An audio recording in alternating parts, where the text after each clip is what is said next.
Hello guys, welcome to my new channel वेब3 with object player. और आप देख रहे हैं blockchain basics with object player, यानी कि मैं। तो गाइस, शुरुआत करते हैं हमारी ब्लॉकचेन बेसिक्स की पहली वीडियो। तो इससे पहले वाली वीडियो में मैंने अपना इंट्रो करवाया था और मैंने अपने बारे में सब कुछ बताया था। अगर आपने वो वीडियो मिस कर ली है तो आप उस वीडियो को देख सकते हैं, उसका लिंक डिस्क्रिप्शन में अवेलेबल होगा। उसके अलावा अगर आपने कुछ मेरे बारे में जानना है या मेरे काम के बारे में जानना है तो आप मेरा पोर्टफोलियो विज़िट कर सकते हैं। मेरी पोर्टफोलियो की साइट है www.objectplayer.com। और अगर आपको कोई ब्लॉकचेन के रिलेटेड कोई भी क्यूरी है या कोई हेल्प चाहिए तो आप मुझे ईमेल कर सकते हैं। मेरा ईमेल एड्रेस है contact@objectplayer.com। तो गाइस, बिना कोई टाइम वेस्ट किए हम चलते हैं आज के टॉपिक के ऊपर जो हम इस वीडियो में कवर करने वाले हैं। तो आज के टॉपिक से हमारे नेटवर्क और सेंट्रलाइज्ड नेटवर्क। तो गाइस, सबसे पहले चलते हैं नेटवर्क के ऊपर। तो नेटवर्क क्या होता है गाइस? इन सीधी तरह समझा जाए तो नेटवर्क असल में दो या दो से ज़ायद सिस्टम या डिवाइसेस या सर्वर्स या इवन लोगों के दरमियान में जो कनेक्शन होता है उसे हम नेटवर्क कहते हैं। अब नेटवर्क का मेन मकसद होता है डेटा को शेयर करना। यहाँ पे क्या होता है कि एक सिस्टम या एक डिवाइस एक दूसरे डिवाइस के साथ डेटा शेयर करता है, या तो उसे सेंड करता है या वहाँ से रिसीव करता है, उसको हम नेटवर्क करते हैं। अब इसकी एक एग्जांपल जो सबसे अच्छी हम डेली यूज़ करते हैं वो है इंटरनेट। इंटरनेट में क्या होता है कि हमारे सिस्टम्स, हमारे मोबाइल और हमारे सारे डिवाइसेस, स्मार्टफोन्स वगैरह आपस में कनेक्टेड होते हैं विद राउटर, और राउटर बाद में आईएसपी के साथ कनेक्टेड होता है। तो ये पूरा एक जो है ये हमारा एक नेटवर्क है। उसके अलावा अगर आप कहीं बैंकिंग वगैरह में गए होंगे तो वहाँ पे आपने देखा होगा कि मल्टीपल सिस्टम्स आपस में कनेक्टेड होते हैं किसी एक सर्वर के साथ, बाकियों के साथ। तो वो भी एक किस्म का नेटवर्क है। तो नेटवर्क ऐसे कनेक्शंस को कहते हैं जहाँ पे मल्टीपल डिवाइसेस या सिस्टम या लोग आपस में कनेक्टेड होते हैं। तो गाइस, होप आप नेटवर्क समझ गए होंगे। अब इसकी एग्जांपल्स की बात करते हैं। तो नेटवर्क में सबसे पहली एग्जांपल जो मैंने आपको बताई वो है इंटरनेट, जो हम रेगुलर बेसिस पे यूज़ कर सकते हैं। इसके अलावा जो हमारे जो मल्टीप्लेयर गेम्स होते हैं जिसमें Roblox, Minecraft, free fire, PUBG वगैरह, ये जितनी भी गेम्स वगैरह हैं ये भी एक नेटवर्क्स हैं। इसके अलावा जो हमारा फेसबुक है, यूट्यूब है, बैंक्स हैं, ये भी एक तरह के नेटवर्क्स हैं। ये भी नेटवर्क्स यूज़ करते हैं। अब नेटवर्क से आगे हम नेक्स्ट टॉपिक पे चलते हैं, सेंट्रलाइज्ड नेटवर्क। सेंट्रलाइज्ड नेटवर्क क्या होता है? ये एक नेटवर्क की एक किस्म है या इसका एक टाइप है जहाँ पे सारे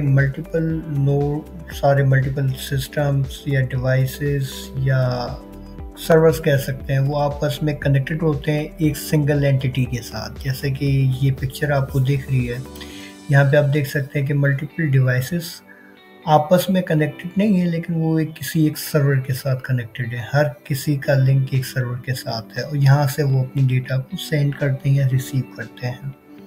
सिमिलरली आप दूसरी इस पिक्चर में देख सकते हैं कि आपके मोबाइल या लैपटॉप वगैरह किसी एक सर्वर के साथ कनेक्टेड होते हैं और वहाँ से डेटा वो रिसीव या शेयर करते हैं। इस तरह के नेटवर्क को हम सेंट्रलाइज्ड नेटवर्क कहते हैं। यहाँ पे जो मेन नेटवर्क होता है वो एक सेंट्रल एंटिटी के थ्रू आपस में लिंक होते हैं। अब इसके एग्जांपल्स की बात की जाए तो सबसे पहले हमारे जैसे कि हमारे पाकिस्तान में बैंक है, निज़ाम बैंक या HPL बैंक, और बाकी मुल्क में भी बैंक्स होती हैं। तो जितने भी बैंकिंग सिस्टम है आपके, वो एक सेंट्रलाइज्ड नेटवर्क है जहाँ पे उनका एक सेंट्रलाइज सर्वर होता है जिसके साथ वो आपस में कनेक्टेड होते हैं। उसके अलावा फेसबुक, यूट्यूब, अब इनका कोई सेंट्रलाइज सर्वर तो नहीं होता एक जगह पे, लेकिन ये भी सेंट्रलाइज नेटवर्क की किस्म है। अब कैसे हैं वो हम आगे जाके बाकी वीडियोस में देखेंगे, आपको आगे पता चलेगा। लेकिन अभी आप मान सकते हैं या समझ लें कि यूट्यूब और फेसबुक भी एक सेंट्रलाइज नेटवर्क की किस्म है। सिमिलरली ऊबर या करीम, अगर आपने एप्लीकेशन यूज़ की हो तो वो भी एक सेंट्रलाइज नेटवर्क है। इसके अलावा जितनी भी आप ट्रेडिशनल ऐप देख रहे हैं, जैसे कि कोई भी ऐप, टिकटॉक कह दें, यूट्यूब कह दें, इंस्टाग्राम कहते हैं, व्हाट्सएप कह दें, फेसबुक कह दें, जितनी भी आप एप्लीकेशंस देख रहे हैं, यूज़ कर रहे हैं, वो ऑलमोस्ट सारी सेंट्रलाइज्ड नेटवर्क में आती हैं, क्योंकि सारों का कोई एक सेंट्रल एंटिटी होता है या सेंट्रल अथॉरिटी होता है वो जो सारी चीज़ों को मैनेज करता है। अब आते हैं इस सेंट्रलाइज्ड नेटवर्क के फ़ायदे और नुकसान के ऊपर। सबसे पहले फ़ायदे की बात की जाए तो सबसे अच्छी चीज़ ये है कि इसको मैनेज करना बहुत ही ज़्यादा ईजी होता है। उसकी वजह ये कि यहाँ पे एक सेंट्रल एंटिटी होती है, तो आपने सिर्फ उसी को मैनेज करना है, बाकी ज़्यादा इसमें चीज़ें नहीं होती। इसी वजह से इसको मैनेज करना बहुत ज़्यादा ईजी है और ये फास्ट और एफिशिएंट होता है। उसकी रीज़न ये कि सारे जो सिस्टम्स होते हैं उन्होंने सिर्फ एक सिंगल जो सेंट्रल अथॉरिटी होती है उसको जाके प्रोसेस करना होता है, उसके साथ डेटा शेयर करनी होती है। दैट्स वाई ये बहुत ज़्यादा फास्ट है और एफिशिएंट है। उसकी जो कॉस्ट होती है, मेंटेनेंस कॉस्ट, वो बहुत लो होती है, क्योंकि आपने जो आपका हाई परफॉर्मेंस जो सिस्टम होता है वो सिर्फ एक सेंट्रलाइज्ड नेटवर्क जो एंटिटी होता है सिर्फ वही होती है और आपको उसी की मेंटेनेंस कॉस्ट देनी पड़ती है और ये बहुत ज़्यादा यूज़र फ्रेंडली है। और इसी वजह से आप देख सकते हैं कि आपकी मोस्ट जो एप्लीकेशंस होती हैं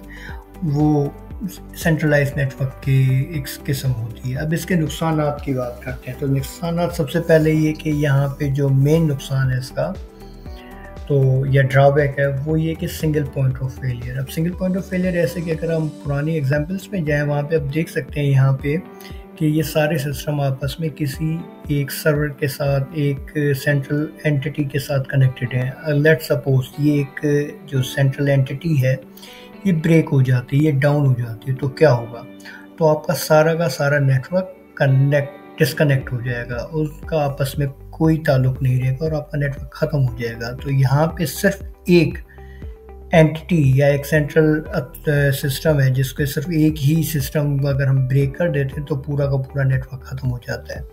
तो इसलिए यहाँ पे जो है वो सिंगल पॉइंट ऑफ फेलियर है। दूसरा है कि यहाँ पे सिक्योरिटी रिस्क बहुत ज़्यादा है। उसकी रीज़न से यहाँ पे जो मेन एक एंटिटी है, अगर कोई जो सेंट्रल एंटिटी है अगर कोई उसी के ऊपर ही अटैक कर देता है या वो कॉम्प्रोमाइज़ हो जाता है तो आपका पूरा का पूरा नेटवर्क कॉम्प्रोमाइज़ हो जाता है। और तीसरी चीज़ यहाँ पे जो कंट्रोल है या फुल पावर है वो सिर्फ एक जो सेंट्रल एंटिटी है उसके पास है। अब वो सही है, वो चाहे तो डेटा के साथ जो भी करे तो बाकियों को नहीं पता हो तो वो कुछ भी नहीं कर सकते। तो मेन जो पावर है वो सेंट्रल एंटिटी के पास, और यहाँ पे जो ट्रांसपेरेंसी होती है वो बहुत कम होती है, क्योंकि वो जो सेंट्रल एंटिटी है उसी के पास ही सारी चीज़ें हैं, बाकी सिस्टम्स आपस में लिंक नहीं होते। तो ये इसको हम कहते हैं सेंट्रलाइज्ड नेटवर्क। ओके गाइस, आज की वीडियो के लिए सिर्फ इतना ही। होप आज की वीडियो आपने बहुत एंजॉय की होगी और बहुत कुछ सीखा होगा, समझा होगा। अगर आपकी कोई क्यूरी हो या ऐसा कोई टॉपिक हो जो आज की वीडियो में आपको समझ में नहीं आया तो आप कमेंट सेक्शन में कमेंट भी कर सकते हैं। उसके अलावा मेरी ईमेल जो मैंने आपके साथ शेयर की वो डिस्क्रिप्शन में भी अवेलेबल है, वहाँ पे आप ईमेल कर सकते हैं अपनी क्यूरी। मैं पूरी कोशिश करूँगा आपको रिप्लाई करने की, और आपकी जो भी कन्फ्यूजन या कोई भी हेल्प होगी तो वो लाजमी मैं उसको दूर करूँगा और आपकी हेल्प करूँगा। गाइस, तो अगर आप नए हैं मेरे इस चैनल पे काइंडली मेरे इस चैनल को सब्सक्राइब कर लें और बेल का आइकन लाजमी दबाइएगा ताकि अगली आने वाली वीडियोस जो इस सीरीज से होंगी तो आप उसको मिस ना कर सकें। वे गाइस, मिलते हैं अगली वीडियो में, तब तक के लिए अपना ख्याल रखिएगा गाइस, बाय बाय।